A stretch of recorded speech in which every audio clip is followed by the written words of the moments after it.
Jai Radha Madhava Kunja Bihare.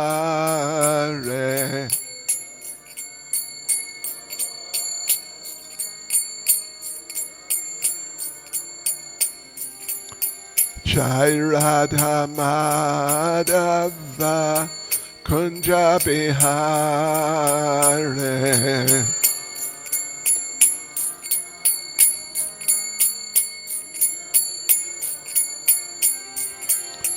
Gopi Jana Ballava Giri Bharadhare.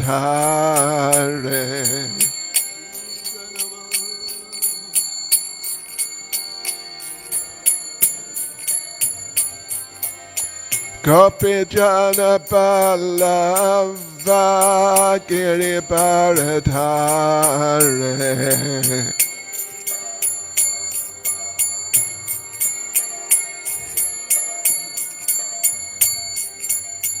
Yashodanandana Vraja Janaranjana.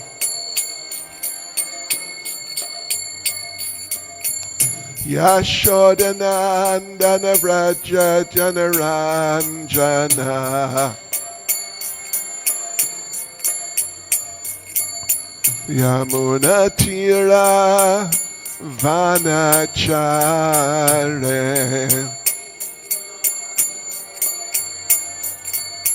Yamuna Tira Vanachare.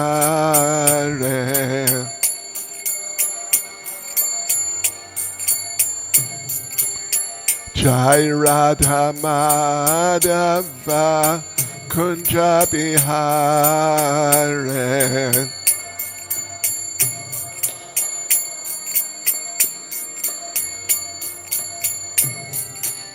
Jai Radha Madhava Kunja Bihare.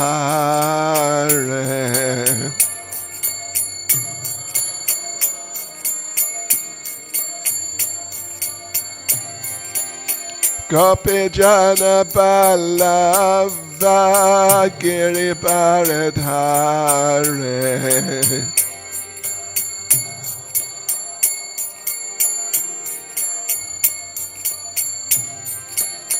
Gopi Jana Ballava Giri Bharadhare.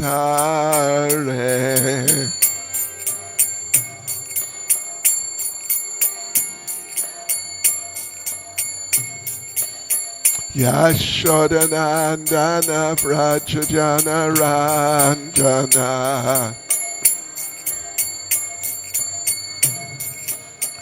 Yashodanandana Vraja Janaranjana.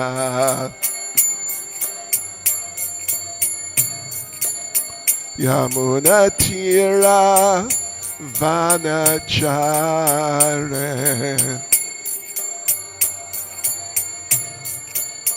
Yamuna Tira Vanachare.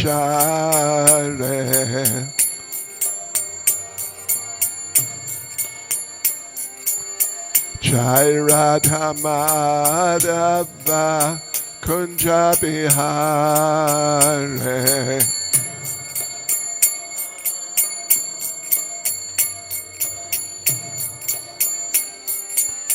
Jai Radha Madhava Kunja Bihare.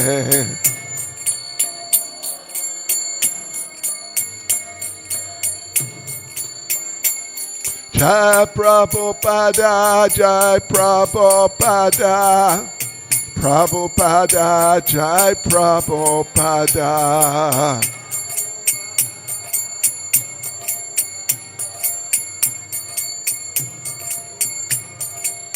Jai Prabhupada, Jai Prabhupada, Prabhupada, Jai Prabhupada.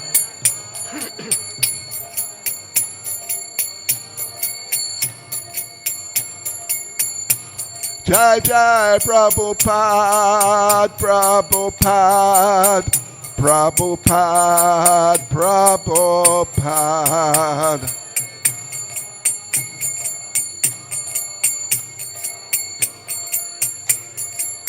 Jai Jai Prabhupada, Prabhupada, Prabhupada, Prabhupada.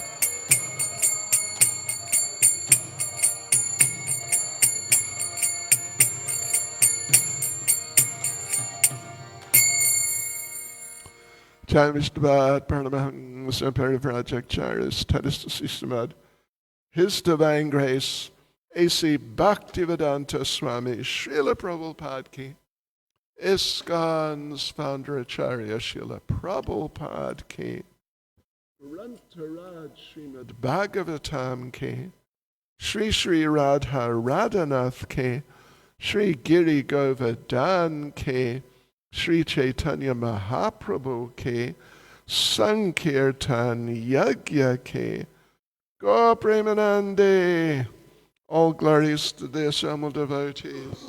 All glories to the assembled devotees. All glories to the assembled devotees. All glories to Sri Guru and Sri Gauranga. All glories to Srila Prabhupada.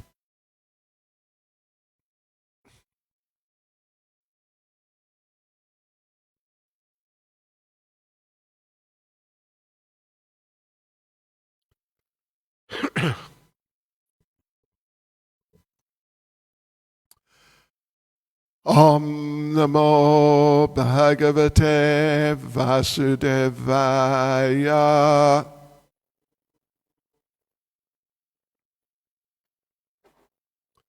Om Namo Bhagavate Vasudevaya.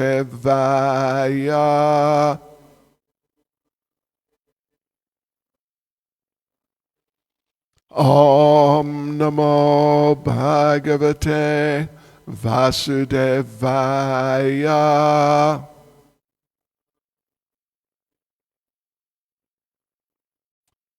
Srimad Bhagavatam, Canto 4, Chapter 24, chanting the song sung by Lord Shiva, verse 11. Samudrim Deva Devoktam Upayeme Shatadrutim Yam Vikshya Charu Sarvangim Kishorim Shushto Alankrita Parikramantim Udvahe Chakame Gne Shukim Eva Samudrim Deva Devoktam Upayeme Shatadrutim Yam Vikshacharu Sarvangim Kishurim Sushtvalankritam Parikramantim Udvahe Chakamegnis Shukim Iva Samudrim Deva Devoktam Upayeme Shatadrutim Yam Vikshacharu Sarvangim Kishurim Sushtvalankritam Parikramantim Udvahe Chakamegni Shukim Iva Samudrim Deva Devoktam Upayeme Shatadrutim Yam Vikshacharu Sarvangim Kishurim Sushtvalankritam Parikramantim udvahe Chakamegne shukim iva.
Samudrim, unto the daughter of the ocean, Deva Deva Uktam, being advised by the supreme demigod, Lord Brahma, Upayeme, married, Shatadrutim, of the name Shatadruti, Yam, whom, Vikshya, seeing, Charo, very attractive, Sarvangam, all the features of the body, Kishorim, youthful, Sushto, sufficiently, Alankritam, decorated with ornaments, Parikramantim, circumambulating, Udvahe, in the marriage ceremony, Chakame, being attracted, Agni, the fire god, Shukim, unto Shuki, Eva, like. Translation: Maharaj Barhishat, henceforward known as Prachina Barhi, was ordered by the supreme demigod Lord Brahma to marry the daughter of the ocean named Shatadruti. Her bodily features were completely beautiful, and she was very young. She was decorated with the proper garments, and when she came into the marriage arena and began circumambulating it, the fire god Agni became so attracted to her that he desired her company, exactly as he had formerly desired to enjoy Shuki. Purport by Srila Prabhupada. In this verse, the word sushtvalankritam is significant. According to the Vedic system, when a girl is married, she is very profusely and gorgeously decorated with costly saris and jewelry. And during the marriage ceremony, the bride circumambulates the bridegroom 7 times. After this, the bridegroom and bride look at one another and become attracted for life. When the bridegroom finds the bride very beautiful, the attraction between them immediately becomes very strongly fixed. As stated in Srimad Bhagavatam, men and women are naturally attracted to one another, and when they are united by marriage, that attraction becomes very strong. Being so strongly attracted, the bridegroom attempts to set up a very nice homestead and eventually a good field for producing grains. Then children come, then friends, and then wealth. In this way, the male becomes more and more entangled in the material conceptions of life, and he begins to think, this is mine, and it is I who am acting. In this way, the illusion of material existence is perpetuated. The words Shukim Eva are also significant, for the fire god Agni became attracted by the beauty of Shatadruti while she was circumambulating the bridegroom Prachanabarhi, just as he had previously been attracted to the beauty of Shuki, the wife of Saptarishi. When the fire god had been present long ago at the assembly of Saptarishi, he was attracted by the beauty of Shuki when she was circumambulating in the same way. Agni's wife, named Swaha, took the form of Shuki and enjoyed sex life with Agni. Not only the fire god Agni, but the heavenly god Indra, and sometimes even Lord Brahma and Lord Shiva, all very highly situated demigods, are subject to being attracted by sex at any time. The sex drive is so strong in the living entities that the whole material world is running on sex attraction only. And it is due to sex attraction that one remains in the material world and is obliged to accept different types of bodies. The attraction of sex life is more clearly explained in the next verse. Samudrim devadevoktam upiyeme shatadritim yam vikshacharu sarvangim kishurim sushtvalankritam parikramantim udvahe chakamegni sukim eva. Translation: Maharaj Barhishat, henceforward known as Prachina Barhi, was ordered by the supreme demigod Lord Brahma to marry the daughter of the ocean named Shatadruti. Her bodily features were completely beautiful, and she was very young. She was decorated with the proper garments, and when she came into the marriage arena and began circumambulating it, the fire god Agni became so attracted to her that he desired her company, exactly as he had formerly desired to enjoy Shuki.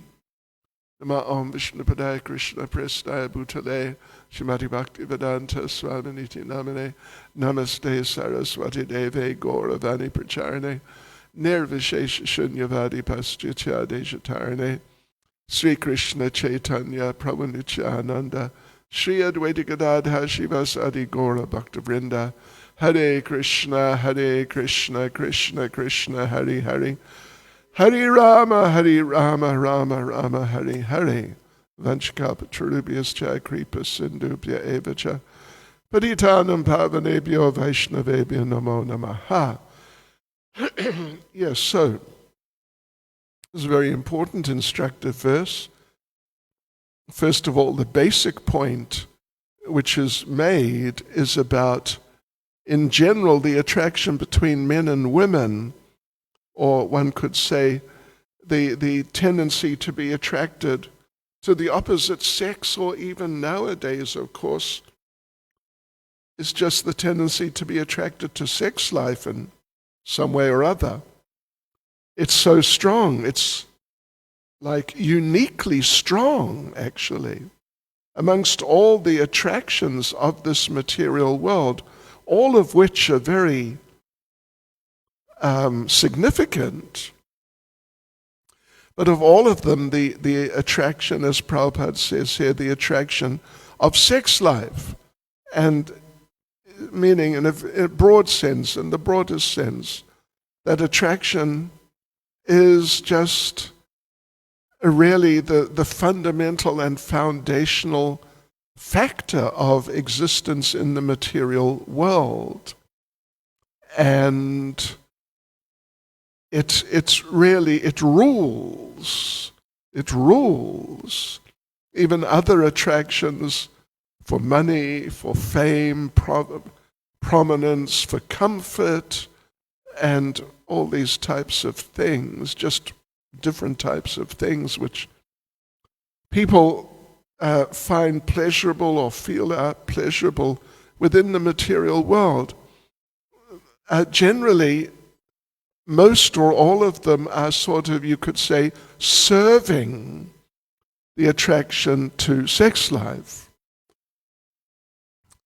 As an example, if a gentleman has enough money, then oftentimes he becomes attractive to the opposite sex. If some other gentleman does not have sufficient money, then he is not attractive so much, or maybe simply not attractive to the opposite sex.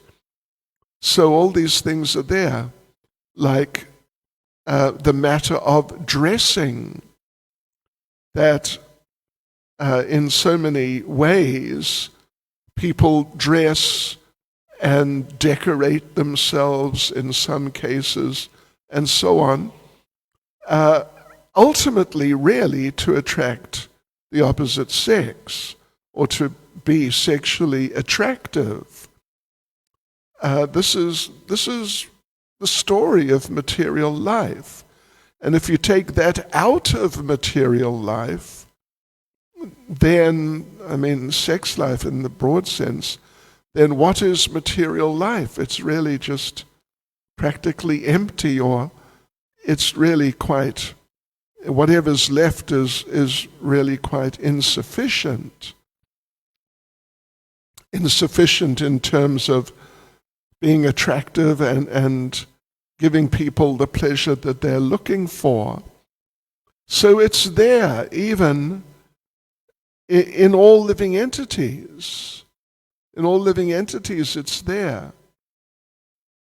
And in the famous song, Gauranga Bolite Habe, in the second verse, which is glorifying Lord Nityananda, it said, Ar Kabe Nitai Chandir, Karuna Hoibe, Samsara Vasana Mo, Kabe Tucha Habe, which means that, well, it's a question. Ar Kabe Nitai Chand, Kabe meaning when. When will Lord Nityananda, Karuna Hoibe, when will he give me his mercy?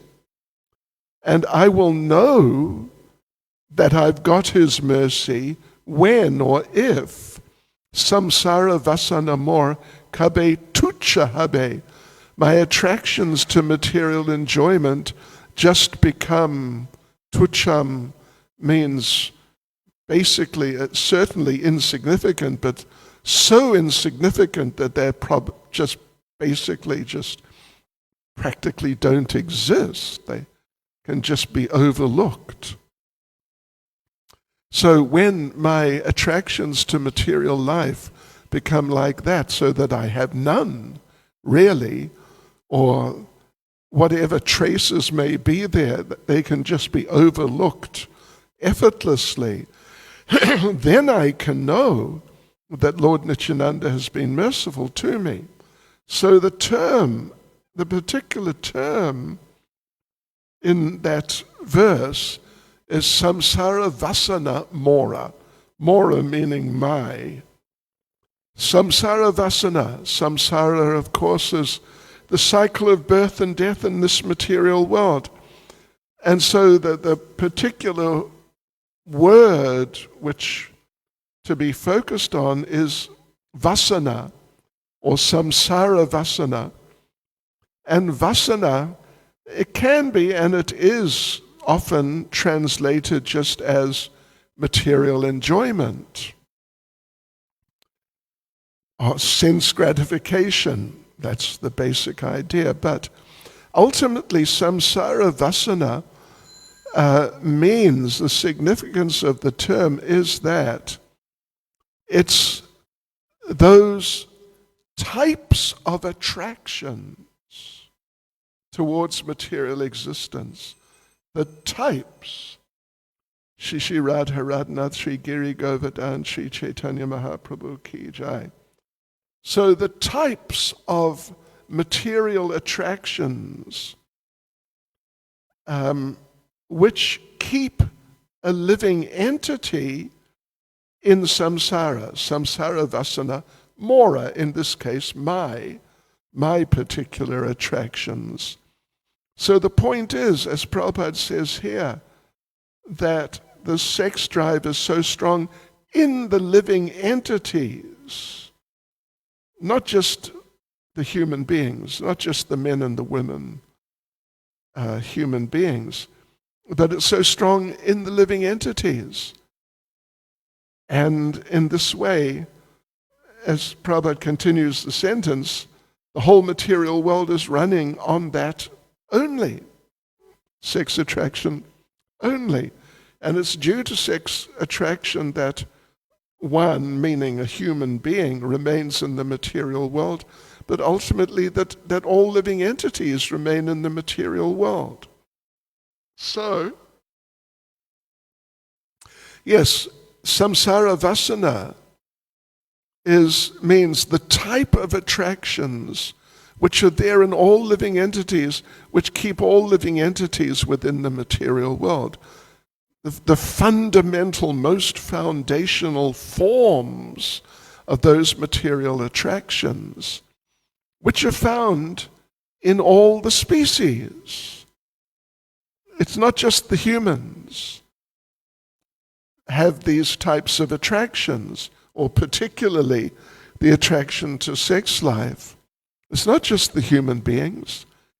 If we observe just around us, we see what's going on. The dogs, the cats, the birds, and even the big animals, the lions and tigers, the cows and the bulls, even sort of what to us may be very unattractive looking creatures, like we were up the other day in Richards Bay, and there they have hippopotamuses which come out. There's a lake just right next to the town or city, and in there live crocodiles and hippopotamuses, and there are signs, look out for the crocodiles and hippopotamus. Yeah, so, and the one devotee was saying that just in the last few years he's seen crocodiles and hippopotamuses coming out by the main road. So anyway, hippopotamus particularly, and crocodile, I mean, they're certainly not very beautiful looking. And the hippopotamuses look sort of very gross. But within their species, the males and the females, they just get attracted. They get very attracted. And in this way, well, ultimately the species continue on that basis. So this is samsara vasana. And of course here we are now, we're in the human form of life, and we're so fortunate to have the gift of Krishna consciousness. But generally we understand that actually we have been in all the species of life. It's not simply that we're human now and we always have been, but we've been in all species of life, maybe many times in all the species. And here we are in this species, and we're feeling these attractions. Sometimes. It depends on the situation, but the tendency is there. And of course, it's most important, you could say, in the human species, because the human form of life means the opportunity to get out of this material world and go back to Godhead, which doesn't really exist in other species. As Prabhupada mentioned, that if you tell a human being, you can explain to a human being how we're not this body. But Prabhupada said, if you tell a dog that, listen, you are not that body, the dog may simply bark at you, and it's meaningless to him. It's actually literally meaningless to him. So the other species of life, they are just sort of doomed, you could say, to remain in the material world, in whatever species they're in, but in so many other species also, until they get the human form of life. And it's really only then that they'll get the opportunity to get out of the material world. Otherwise, no chance. Just too much conditioned, just too much bewildered by the influence of the illusory energy of the Lord. So therefore it's very important in the human form of life that, of course, that we apply ourselves in Krishna consciousness, first of all, but that we're very careful about these different types of attractions, and ultimately the attraction towards sex life. Otherwise, if one remains attracted to sex life, then as Prabhupada says here, it's due to sex attraction that one remains in the material world and is obliged to accept different types of bodies. So that's there, and nobody can say that I'm not influenced by that at all. You know, we were told many years ago, I mean really, 50 or more than 50 years ago, we were told at least that one devotee said to Srila Prabhupada that, Srila Prabhupada, you know, Krishna consciousness is so nice that I don't feel any attraction to sex life. And Srila Prabhupada, we were told, answered, oh, there is something wrong with you? So to claim like that or think like that is just foolishness. And it is just a matter of intelligence that we become able to recognize our shortcomings because we have them. We have them and they have us. And until we get free from their control, we're going to be stuck here in the material world. And we should not think, even though we're devotees, living as devotees, maybe for many years, but none of us should think that it's all right, don't worry about it. I'm not affected by these things. Maya is so expert and Krishna is so expert that if one does start thinking like that I have no more attraction to this or that, the typical attractions of material life, and particularly of attraction to sex life, then, well, one has to recognize it. One has to recognize it and take action and really try and cultivate Krishna consciousness and understandings so that one appreciates that actually it is not good, not just not good, it's dangerous. So, and the example giving here is very interesting, that, well, the tradition was and I don't think it is nowadays, that a young man and young lady, when there was an arrangement for them to get married, which generally was made by the parents, and at least that's how it was working. The arrangements were made by the parents who would marry who, and then the couple who are going to be married, at least traditionally, they would only meet at the point mentioned here in the purport. They would only meet, they would only see each other for the first time in the course of the marriage ceremony. That's how it used to be. Until then, but particularly the ladies, the young ladies were kept under such extremely protected conditions that they wouldn't go out roaming around here and there in the shopping malls and going to social events and all that sort of thing. But they'd be kept out of the public eye. And even the married ladies, like at least in the sort of higher level families, and Prabhupada said the same thing about his mother. She would never go out in public, ever. If she did, sort of publicly, here I am. If she ever did, she had to go somewhere to visit somebody.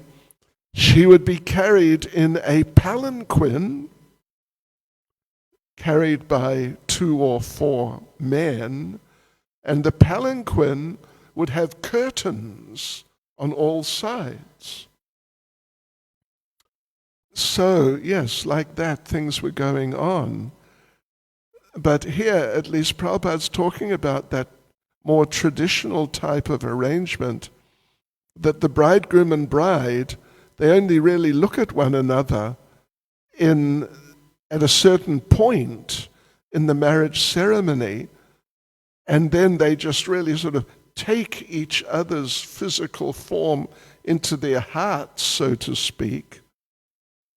And then Prabhupada says, after this, the bridegroom and bride look at one another and become attracted for life. When the bridegroom finds the bride very beautiful, the attraction between them immediately becomes very strongly fixed. Yes. So, this is how it would work. Of course, nowadays, well, as that man said, the times, what he said was, the times are a-changing, but the times have changed. Of course, they continue to change, but they have changed from those days. And therefore, in so many cases, the young ladies are just allowed or even encouraged to just mix here and there and go here and there and present themselves physically in sort of attractive types of ways so they can attract some young man and then, see what it leads to.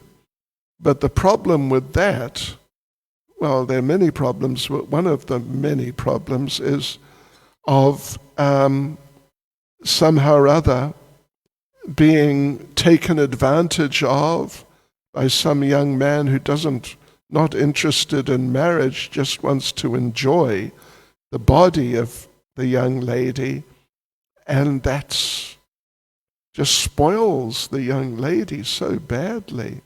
It's really tragic. Yeah, but that's today. Welcome to Kali Yuga. That really is the situation today. But the thing is, as Prabhupada explains, that when they really become attracted to each other, be it in the very traditional sense of in the course of the marriage ceremony, or just when they meet here or there, wherever it is, and get to know each other, etc., then the effect are on the man, Prabhupada mentions here. Being so strongly attracted, the bridegroom attempts to set up a nice homestead. Interesting use of the term, but yes, a nice residence, and eventually a good field for producing grains. Well, you know, living in Chatsworth, or any city really, you're not going to find a good field for producing grains. But what you are going to find is a good job, or try to find a good job, so you get good money, and then you can purchase grains, etc., and all other things which are required. And then, of course, children come, and friends come, wealth comes. At least ideally, this is how it works, and this is how people want it to work. Of course, it's not so easy in material life to become wealthy. Sure. Really, to become wealthy is very difficult. You know what I saw in the news just a matter of a week ago? Some boat which had been confiscated from a Russian, some Russian wealthy person, is for sale for they think $100 million. And the report said there's probably only between 50 and 100 people in the world who might possibly buy such a boat. I mean, who has $100 million to start off with? But just for a boat, there are other necessities before getting a big boat that people will want to take care of first. So a boat, it's sort of like, it's a luxury item, kind of an extravagance. Yeah, so to become wealthy, like really wealthy, is very difficult. There was the one-time richest person in the world, Mr. J. Paul Getty. He said that you cannot be considered wealthy if you can still calculate how much you have. Then you're not wealthy. If you've got so much, which is, it's changing, of course, every day or even every hour or even every minute, in this way or that, buying and selling and etc. So if you can still calculate, sit down and list out, okay, I've got this and that and something else and so many things which are worth X, Y, and Z. If you can still calculate how much you're actually worth, then you're not wealthy. You're just sort of, normal. But only if you can't, it's just too much and it's changing and just increasing moment by moment, then you're wealthy. Like they say, if you need to worry about the cost of buying a Rolls Royce, you're not wealthy enough to buy a Rolls Royce. Just shouldn't bother with it. So, but anyway, life on the material level is like that. And Prabhupada mentions these points about getting a nice house. Normally it's not up to the wife to provide the house. At least traditionally it's up to the husband to provide the house and to provide income. And traditionally the wife will be at home, taking care of the home, and children come, so then she's taking care of the children also. Otherwise, the house and the income and the facilities, the furniture and all the this and that, those things the husband is meant to take care of. And Prabhupada's presenting it in these terms in the purport here. So then he says, children come, friends, wealth. In this way, the male becomes more and more entangled in the material conceptions of life and starts to think, this is mine, that is mine, and it is me, I am the one who is acting. But in a sense, at least, ultimately, of course, it's the modes of material nature, which, what verse is it? In the 3rd chapter of Bhagavad Gita, that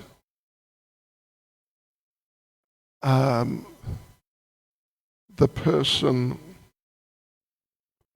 what's the verse number?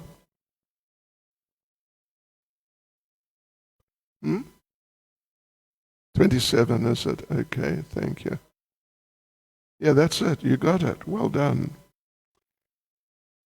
No, this particular one I was thinking of, which is the same one Mataji was thinking of, it's 327. Prakrite kriya marnani gunai karmani sarvasha ahankara vimudatma kart aham iti manyate. The spirit soul, bewildered by the influence of false ego, thinks himself the doer of activities that are in actuality carried out by the three modes of material nature. This is what Prabhupada's referring to in the purport there, that the person, the man particularly, who's meant to be responsible for all these particular aspects of the picture of household life, then he thinks, this is mine and it is I who am acting. Little does he know it's the material nature which is acting.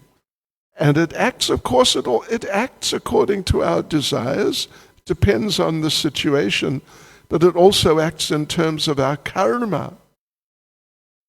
Like here we are, each one of us can see, we can see each other, but some people, after some years, not being born like that, but after some years they become blind.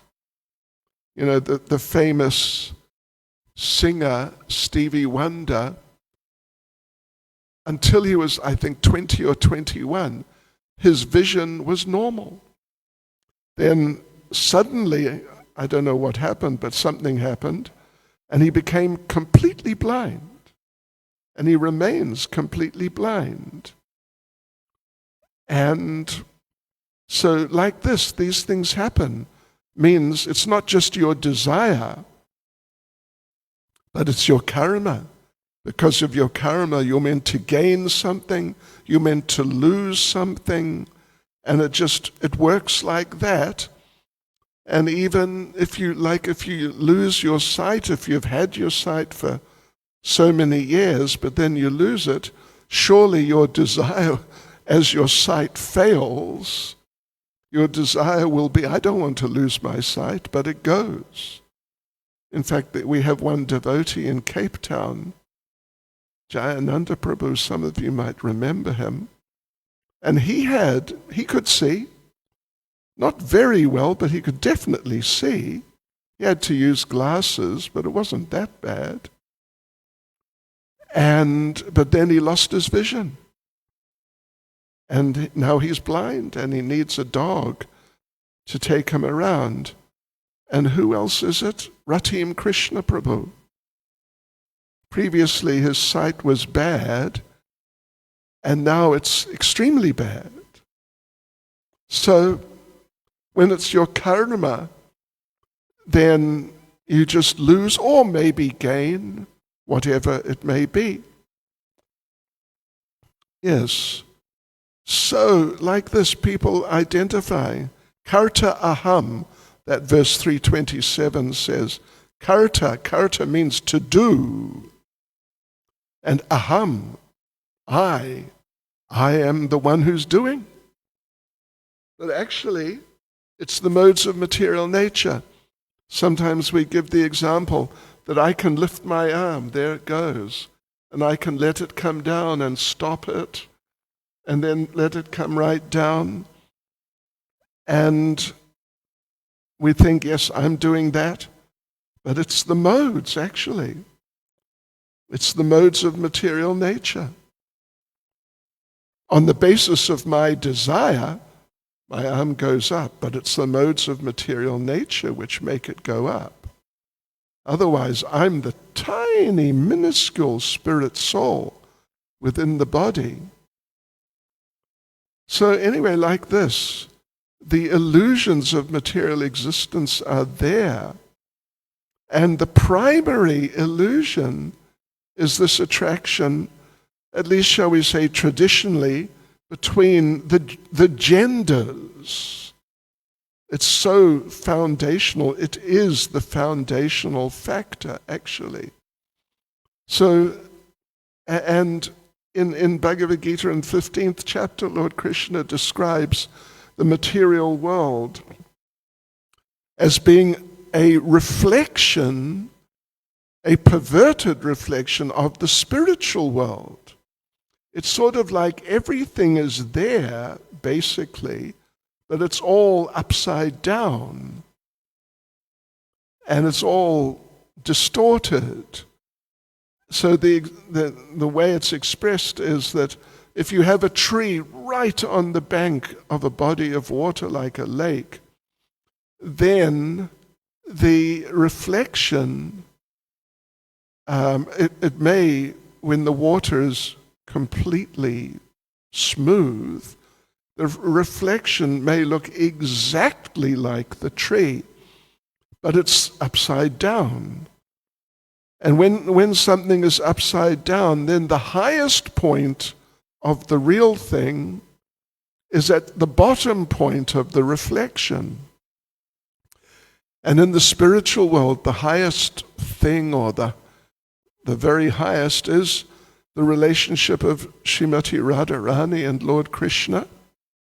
That's the actual pinnacle of existence in the spiritual realm.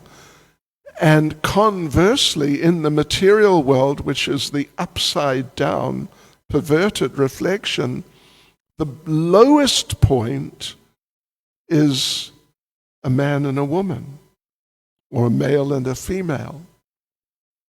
At lowest in that the person becomes most degraded by that and becomes most entangled by that.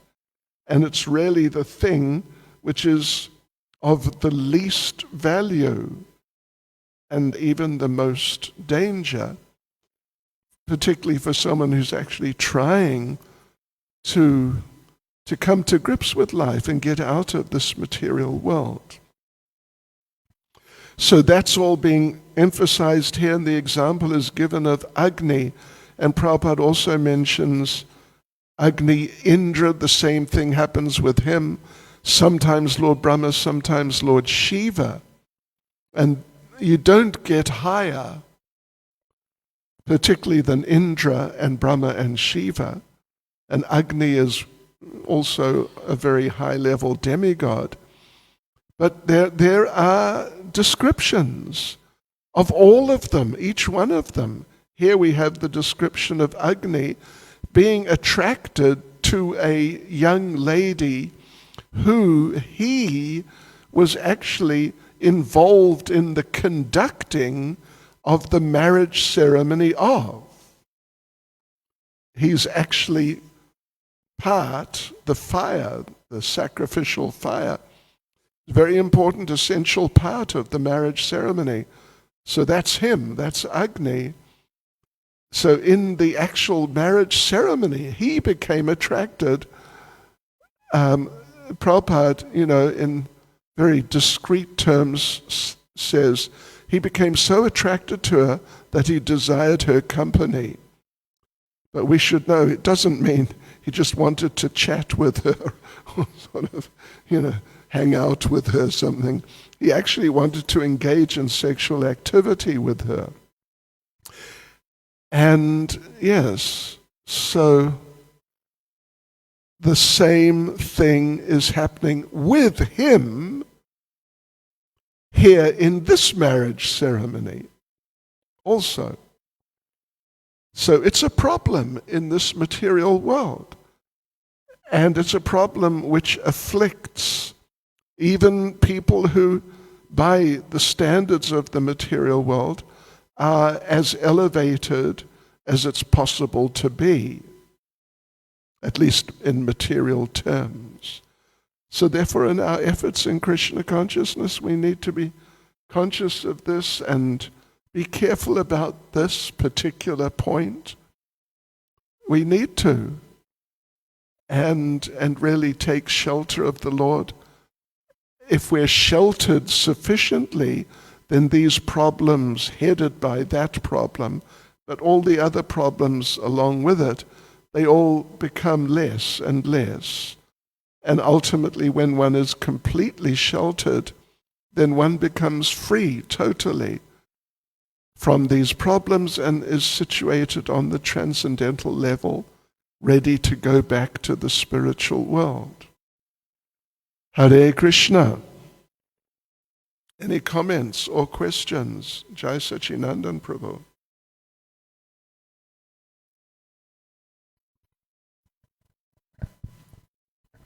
Thank you so much for that class. You're mentioning in the purport, like Indra and Brahma and Shiva, they succumb to this. I was thinking of the verse in chapter 2. The senses are so strong and impetuous that they possibly drive away a person, even who's of discrimination, who's trying to control them. Right. Yeah. Even one of the senses. One of the senses. Yes, right. Yeah, Bhagavad Gita Chapter warns 2. us in different ways. Kama esha, krodha esha. It's lust only, which is born of the modes of passion. Yeah.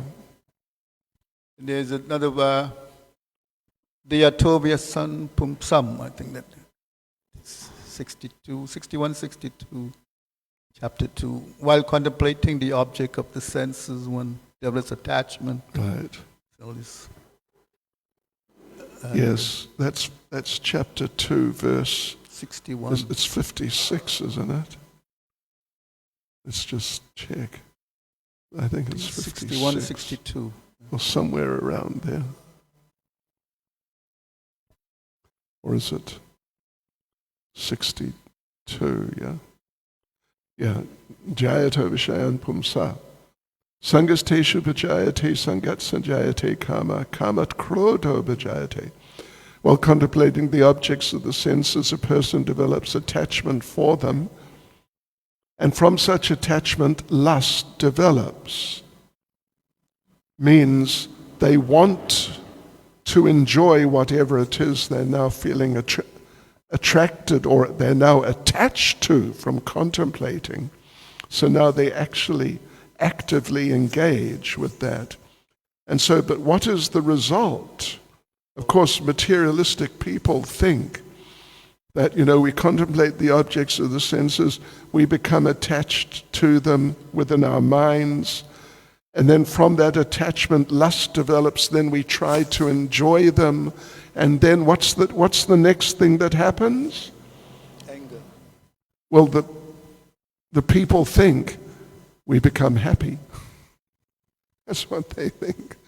We enjoy whether it's a member of the opposite sex or whether it's whatever it may be, some sort of enjoyable object. We get it and we enjoy it. And the result is, Krishna says, kamat krodho vijayate, that from lust, from actually enjoying these things or trying, anger arises. Why anger? Because we are eternal spiritual persons, and our taste, what ultimately can really please us, in that sense, in real terms, is not some material object, which is something a lot lower than what we are. It's only being engaged in spiritual activity that happiness will come from performing some activity. Otherwise, for the spirit soul, material enjoyment frustrates. Because it's here today, it's gone tomorrow. Or it's here now and it's gone in a few minutes. Something like that. So therefore, from lust means from acting on the desires and trying to actually enjoy. Anger arises. Hare Krishna. Thank you. More.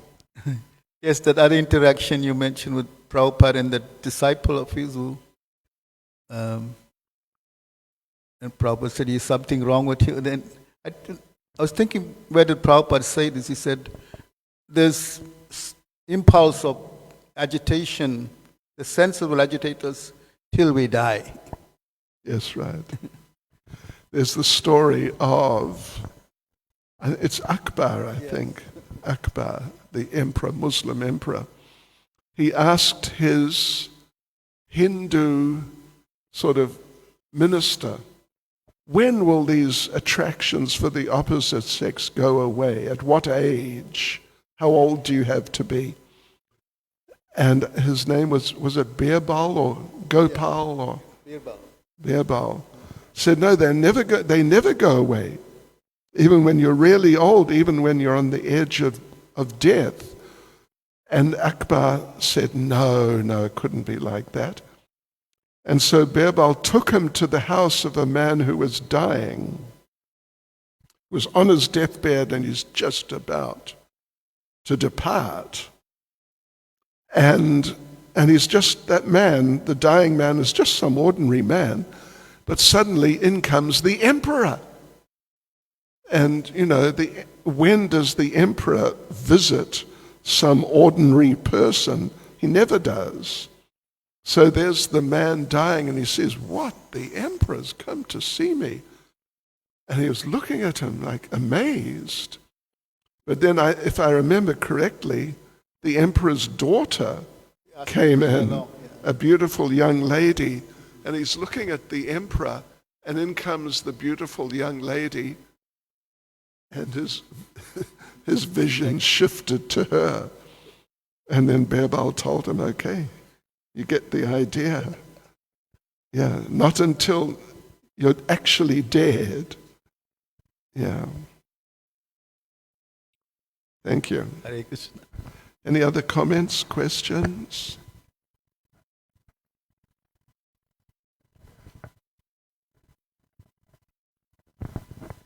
Hare Krishna. Srila Prabhupada ki jai.